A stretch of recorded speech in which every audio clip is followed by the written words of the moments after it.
एक दिन एक गधा रास्ते में चला जा रहा था कि उसे एक कपड़े का गट्ठर नजर आया। उसने जब ये गट्ठर खोला तो हैरान रह गया। इसमें शेर की खाल पड़ी हुई थी। गधा बहुत खुश हुआ और उसने शेर की खाल ओढ़ ली।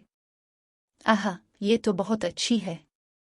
अब मैं कैसा लग रहा हूँ ये देखने के लिए गधे ने करीबी तालाब में जाकर अपना अक्स देखा। अब मैं शेर बन गया हूँ। अब मैं उन सबको मजा चुका हैगा जो मेरा मजाक अलिफारती थे।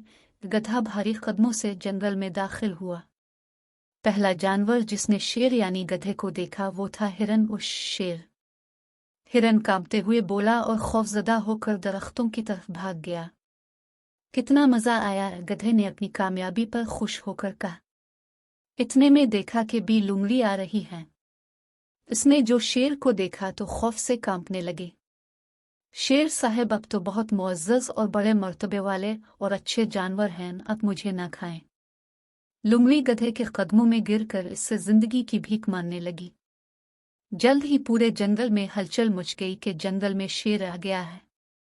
बंदर खौफ ज़दा होकर एक दरख्त से दूसरे दरख्त पर दौड़ने लगे। खरगोश अपने बिलों में जाकर छुपने लगे।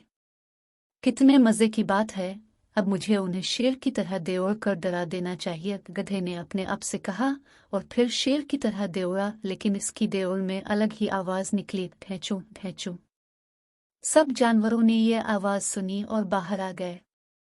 उन्हें गधे की असलियत जानने में देर न लगी कि यह दरअसल गधा है जो शेर की खाल में आ गया है। सब जानवरों ने आकर गधे की वो दुर्गत बनाई कि मत पूछें उसका क्या हाल हुआ। इसके बाद गधे ने तौबा कर ली कि अब जंगल के जानवरों को तंग नहीं करेगा। इस कहानी से हमें यह सबक मिलता है कि वो बेवकूफ़ जैसा भी भेष पहने, इसके बोलने से ही इसकी बेवकूफ़ी का पता चल जाता है।